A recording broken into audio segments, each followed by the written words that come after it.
Hello everyone. Let's talk a little about things that are really scary.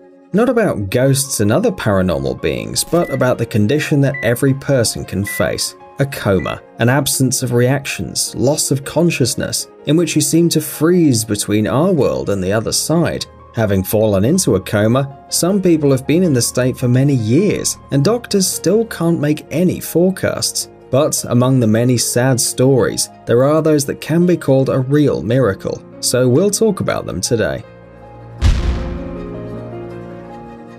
Martin Pistorius was born in South Africa in 1975. In January 1988, when the boy was 12 years old, one day he came home from school and complained of a sore throat. It would seem that such a problem is treated with the simplest medications, but Martin never returned to school. His condition disastrously worsened, and doctors could not understand what was happening to the boy. A few days later, he was so exhausted that he almost completely lost control of his body and slept all the time. Soon, he began to quickly lose memory, and a couple of days later, fell into a coma. The cause of the disease was never established. Martin had long been treated for cryptococcal meningitis and cerebral tuberculosis, but everything was useless. After a while, the doctors admitted that Martin completely lost touch with the outside world, and nothing more can be done to help him. He was discharged from the hospital, and the parents were told that they could only look after him and wait for the disease to do its job. Of course, there was a tiny chance that the boy would recover, but the doctors claimed that he would never be able to return to normal life.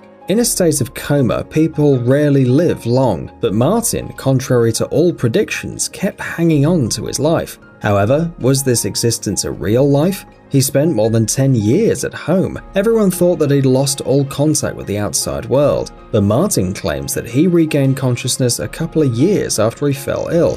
"I was completely unresponsive. I was in a virtual coma. I was lost in the land where dragons lie and no one could rescue me," Martin shared. When he was 17 years old, he completely regained his consciousness. Memory returned to him, but the guy still couldn't talk. He felt like a ghost because people seemed to look through him, and Martin himself could only watch them. "However much I tried to beg and plead, shout and scream, I couldn't make them notice me," Martin wrote later. "The stark reality hit me that I was going to spend the rest of my life like that, totally alone." The guy was trapped, and his only interlocutor was his own thoughts that could not be called joyful. Once Martin even heard his mother, in a fit of despair, said that it would be better if all this ended right now, no matter how. This was the most terrible moment in his life. The boy was hurt, but he understood that she said it because she considered herself to be a bad mother that can't help her beloved son. The only one who believed in the boy until the very end was his father. Every day he washed and fed Martin, dressed and even made a massage. Inside, I cried desperately to him. "Dad, I'm here. Can't you see?" But he didn't notice me. I could only stare, praying my silent desperation would somehow communicate itself, recalls Martin. To train the brain, the boy constantly solved problems in his mind, and one day everything changed. When Martin was 25, one of the paramedics that worked with him noticed his faint attempts to make it clear that he was present. A meaningful look,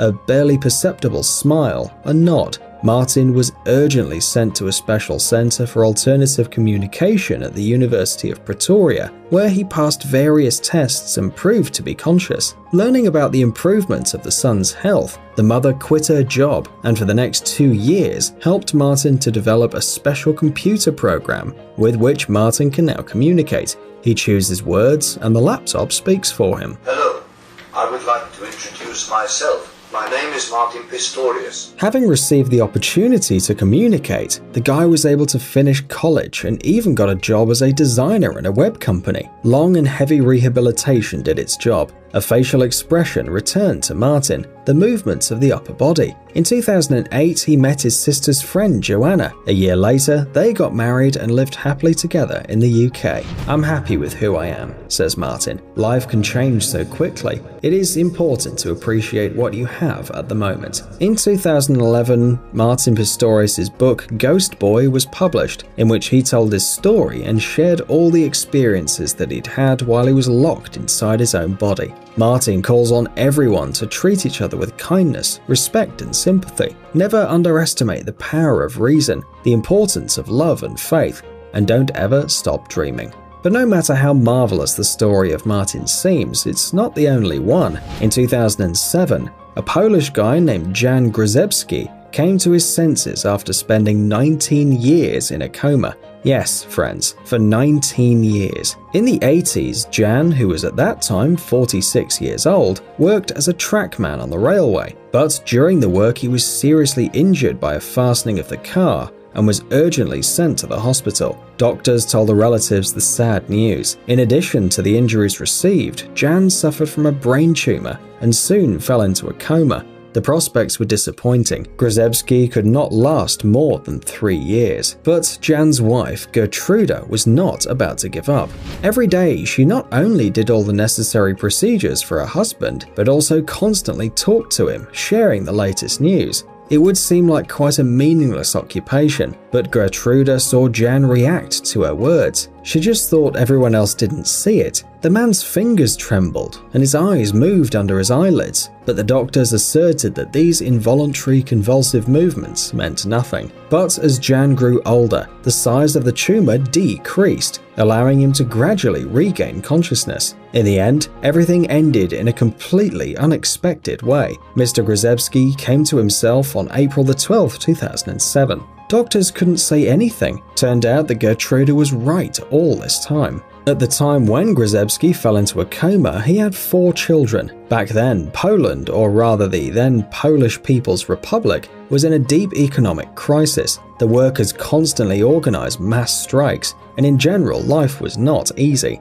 Imagine what was Jan's surprise when he discovered that the world around was completely different. And if he fell asleep in the era of communism, then he woke up in a country that had joined the European Union. When I went into a coma, there was only tea and vinegar in the shops. Meat was rationed, and huge petrol queues were everywhere. Now I see people on the streets with cell phones, and there were so many goods in the shops. It makes my head spin, Grzebski said in an interview. In addition, when he regained consciousness, Jan suddenly discovered that all his children had grown up long ago and had their own families, and he himself became the happy grandfather of 11 grandchildren. However, according to Grzebski himself, being a grandfather was not news to him, as Gertruda told him all about this, and the man heard every word.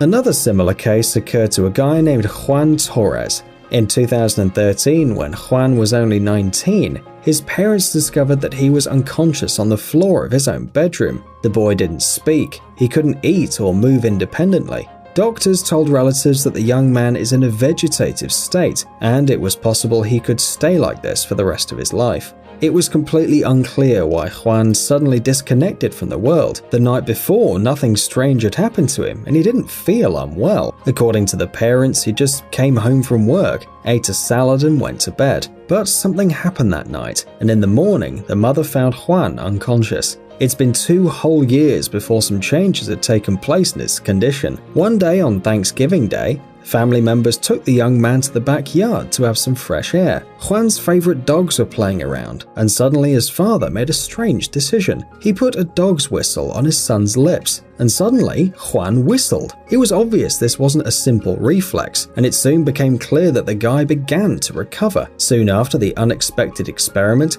Juan began to move his lips, then whisper, and after all, he could speak on a par with others, having fully recovered his voice. Gradually, other cool things returned too, like the ability to draw, play the piano, or play with the dogs. Juan even learns to walk again, and although this isn't easy, he's succeeding. Surprisingly, like the other heroes of our video, the guy claims to have memorized all that has happened in those 2 years. For example, asking doctors to move his arm or watching a tennis ball. And it's not just words. Using special tests, scientists have confirmed Juan did really see, hear, and understand everything that was happening. He also told he was very upset about this. He couldn't communicate with his family and wasn't able to do what the doctors asked him to do. It was really sad. In the end, Juan Torres was able to overcome his unknown disease, return to school, and even engaged in sports, including wheelchair rugby. The guy spends his free hours on a computer, writing electronic music, and the doctors, well, they still can't find any explanation for what happened to Juan. Perhaps youth and physical strength helped him to recover, but only these factors are not enough. because so few people come to their senses and live a full life, having been on the edge. Maybe it's just a miracle. Guys, it's time to recharge your brain. Visit the channel Brain Time. There you'll find a lot of interesting and useful facts, lots of positive energy and tons of useful information. Subscribe right now. We promise it's going to be really exciting. Thanks for watching. Please like and share the video in social networks and we'll be right back to you as fast as we can.